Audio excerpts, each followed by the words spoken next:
I don't feel like making this. My mood is down.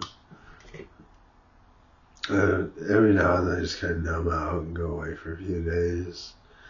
And I think that's happening, but it's more than that. And the insomnia from the Adderall is making things worse.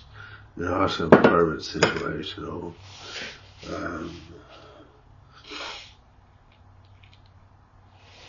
Elaine and I are heating up again.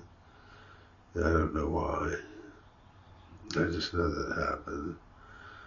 And then we started heating up again. Presumably she wanted it.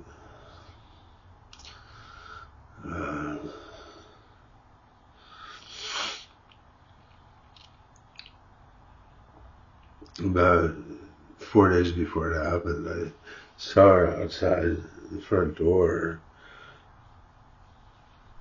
and she had her hand on the door and that look on her face that says, there's a problem here I have to solve. It's important.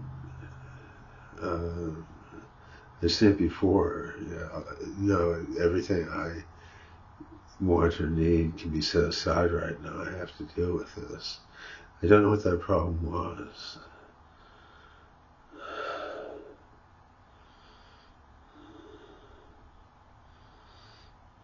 I really don't. I could say, it's when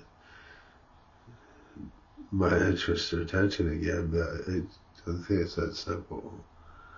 I don't know.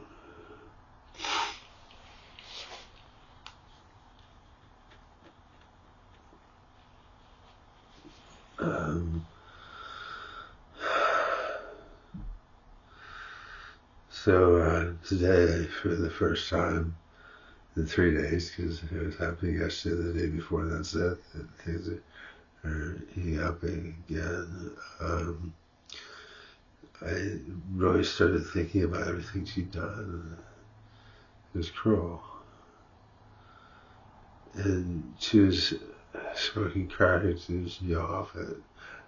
She's on probation and I think she's going to pass her December drug test, which is damn admirable because she was full bore for about a year.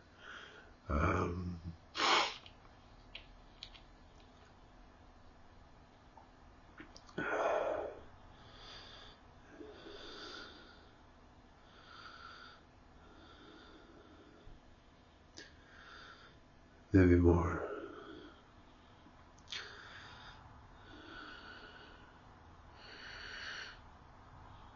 And I get part of what she did. I think I do.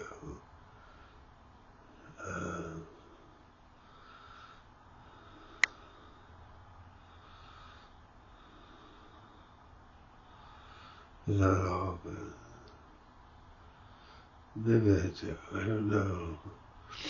The two main things she did were lie to people to get them to torture me.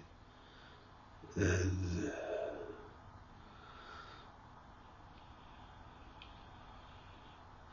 I suspect, and she was on crack through some of this. I don't think all of it, but some of it. Maybe all of it. But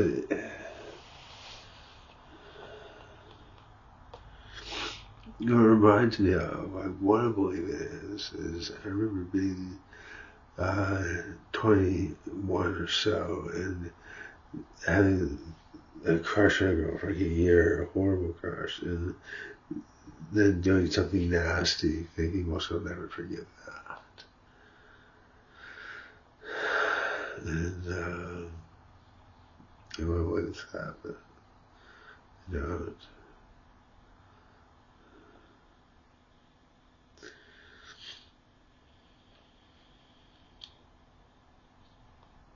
Maybe it was the crack and, I gotta have a better life than him.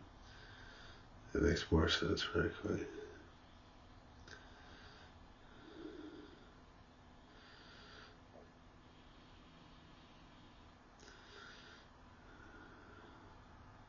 Or maybe it's that she was thinking about me and the lies were that I was obsessed with her.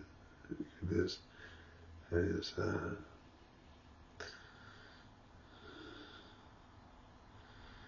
then the other thing that she did was when she started to have boyfriends, she'd send them out here to torture me, and from right here, her old roommate, they would make jokes about it. This I understand better. She hated these guys. They drove her nuts. Let him deal with him. He'll retaliate, and I won't have to. And as far as the jokes go, that's just the nature of crack. If you're on crack, your friend can kick it, a puppy, you'll burst out laughing. That's just the drug right there.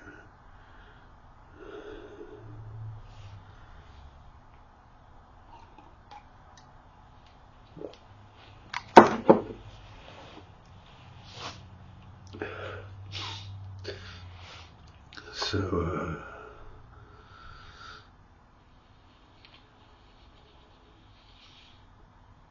and I love her. I never stopped. When people would ask me 8 months ago, I'd say I love her. But not in a just sort of a warm sort of, gentle warm sort of way. This has come up again. And there's waiting and seeing involved because she doesn't believe me that I love her. I think if she fully believed me, there wouldn't be much waiting and seeing. But as it is, I have to build a better life that she wants to be a part of, despite not trusting me completely. And so there's waiting and seeing while I get a job. And I'm scared that the waiting and seeing will get to her, and she'll make my life more difficult, make it hard for me to find a job. The hardest I'm looking for the job is her. Just because a woman walks by, I joke around with her a little bit, or something like that. I don't think she'd do that on crack, but you know who she is.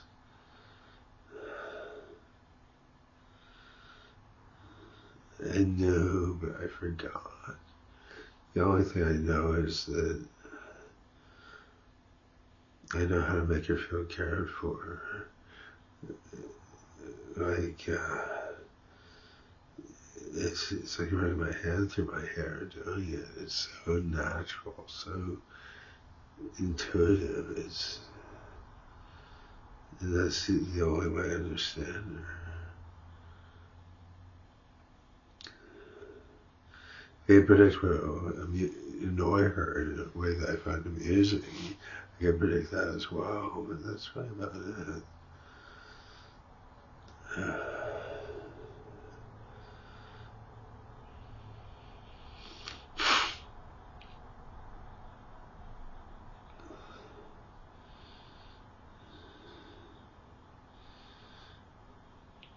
She lies up in bed and I can't understand what she says, and her neighbor laughs at when I call stuff out to her.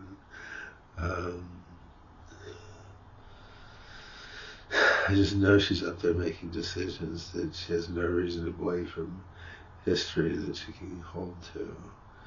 And they're taking each one dead seriously as she makes it.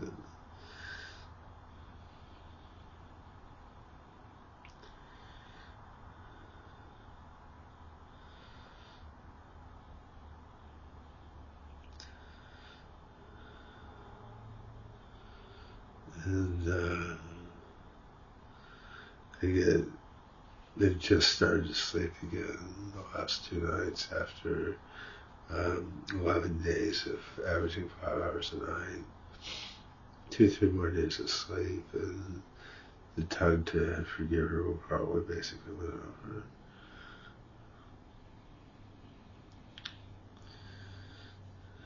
And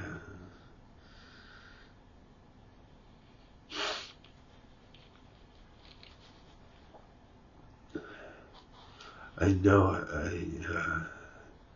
I make her happy, but she doesn't trust me enough to show it. and more than demonstrations of affection, she makes very sure that I know that she cares for me a great deal. And I'm not saying she gives you great ends, because it doesn't take great ends, but she does do that. I guess the next thing to try to wheel out of her is to, she doesn't have to say it's me, but if I can see her happy, even here.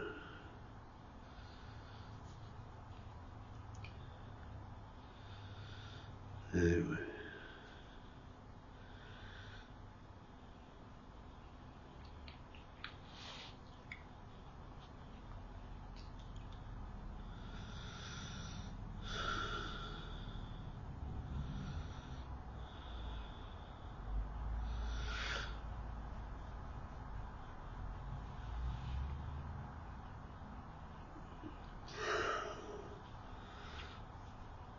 So up until dark, I have 6 pills to cough, play around with, and I took the second one. And this is,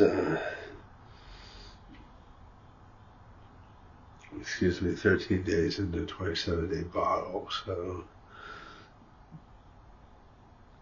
that's not too shitty.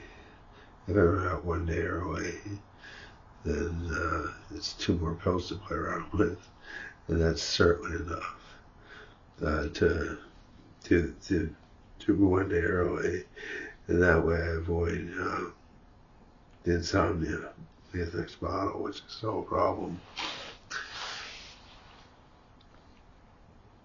Yeah, so up until dark, so I took a third one today.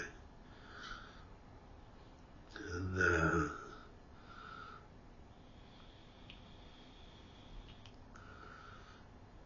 no psychiatrist, I said this, he would say it was a good idea to, and also kind of in preparation for, write a fantasy of what I think a relationship with Elaine might be like, so that I'd be more comfortable voicing desires to the story that would be experienced in the moment, perhaps, or pursuing them in the relationship rather.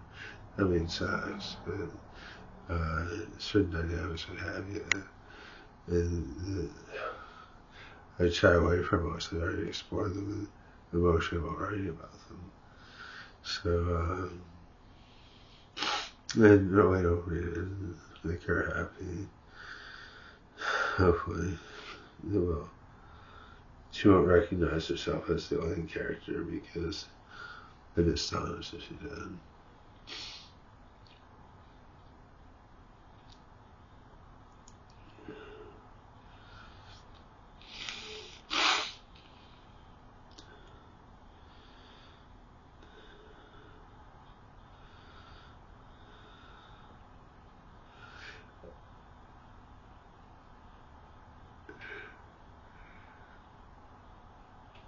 The reason that I kind of lied when I said Elaine is as can be as disgustingly demonstrative of affection as I can be, and I can, under the right circumstances, perhaps even without a gift, I can picture her jumping up and running along the sofas or some shit like that. I really can.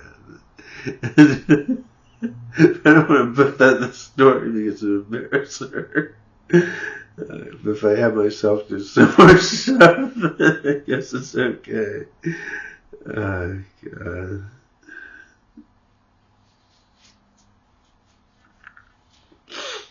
Anyway.